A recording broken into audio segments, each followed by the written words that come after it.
Below is your powerful hook plus subscribe call followed by a long-form cinematic story script written as one continuous plain paragraph narrative, crafted for emotional impact, twists, and a 1943 wartime romance vibe that resonates strongly with USA and UK audiences. Before this night was over, one man would make a choice that would change two lives forever, and one woman would fall in love knowing she might lose him by morning. If you love unforgettable wartime love stories that hit you right in the heart, make sure you subscribe right now and turn on notifications, because these stories don't just entertain you, they stay with you.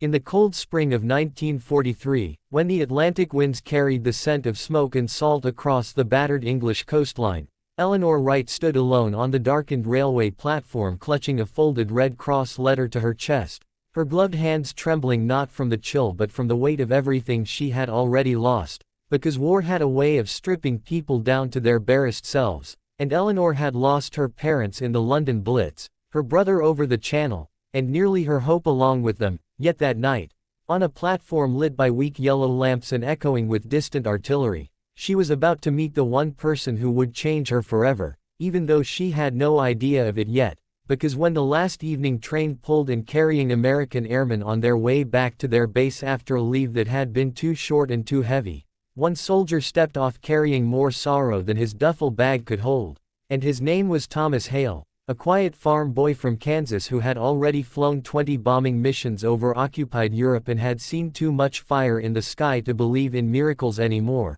But when his eyes met Eleanor's across that lonely platform, something ancient and unexplainable stirred inside both of them as though the war had paused just long enough to let fate speak. And he offered her a polite nod that turned into a shy smile when she dropped her letter and he bent down to pick it up. And in that small exchange a story began that neither of them could ever escape, because Eleanor saw in Thomas not a uniform but a man who looked as broken and hopeful as she felt, and Thomas saw in Eleanor not a stranger but a light he had forgotten existed. So they walked together into the damp night toward a small cafe that stayed open for soldiers and lonely hearts alike, where steam rose from chipped teacups and the radio played soft swing music meant to make people forget the war outside, and over coffee that tasted like cardboard and sugar they told each other pieces of their lives as if confessing to someone they had known for years, because Thomas spoke of wheat fields and a mother who wrote every week, and Eleanor spoke of London before the bombs, of a house filled with music and laughter that now existed only in memory, and though neither dared say it,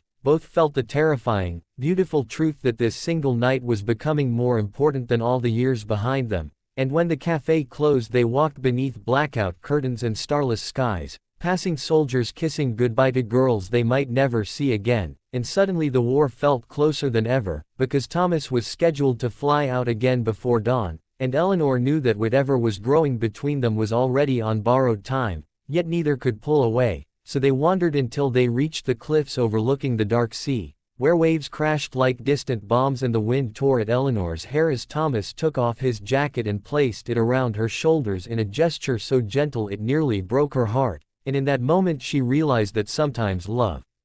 didn't arrive gently, it arrived like a storm, fast and overwhelming and impossible to stop, and Thomas confessed that every time he climbed into his bomber he imagined it might be his last. And Eleanor confessed that every night she went to sleep expecting another siren to scream, and they stood there sharing fears neither had ever spoken aloud, because when two souls meet in the shadow of death they have no reason to lie. And finally Thomas took Eleanor's hands and kissed her not with passion but with something far deeper, a kiss full of longing and unspoken promises, and though they both knew it could never be enough, it was everything they had, and for hours they talked, laughed softly, and held each other as though the world might disappear if they let go, and Eleanor dared to believe that maybe the war had not stolen everything after all, but as dawn crept over the horizon painting the sky in pale pinks and grays, the distant hum of engines reminded them that time was their enemy, and Thomas's unit would be leaving within the hour, and the realization hit them both with crushing force,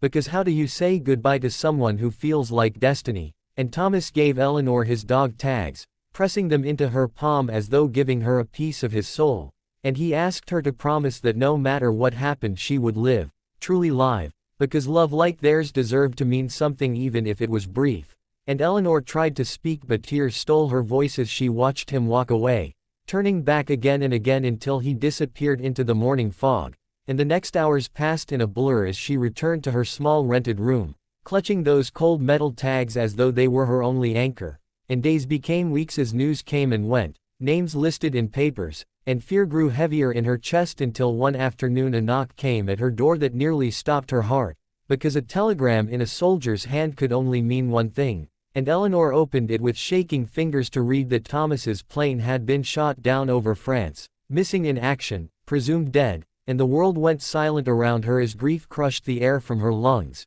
because how do you mourn someone you only knew for one night yet loved for a lifetime? And she wore his dog tags beneath her blouse every day, whispering his name as though he might still hear her, and months passed as the war dragged on, until one rainy evening in late 1944 when Eleanor was volunteering at a hospital for wounded airmen, she heard a familiar voice ask quietly if anyone had seen an English girl named Eleanor Wright, and she turned in disbelief to see Thomas standing there, thinner, scarred, alive, having escaped a prisoner camp and returned through a miracle of survival and stubborn hope. And the moment they saw each other the world seemed to tilt, because what they had shared in one night had survived a year of death and separation, and they ran into each other's arms with tears and laughter mingled together, proving that some loves are so strong even war cannot kill them. And in that instant Eleanor knew that their one night had not been the end of their story at all, but the beginning of a lifetime written in courage, sacrifice, and a love that had been forged in the darkest hours of 1943 when two lost souls found each other against all odds.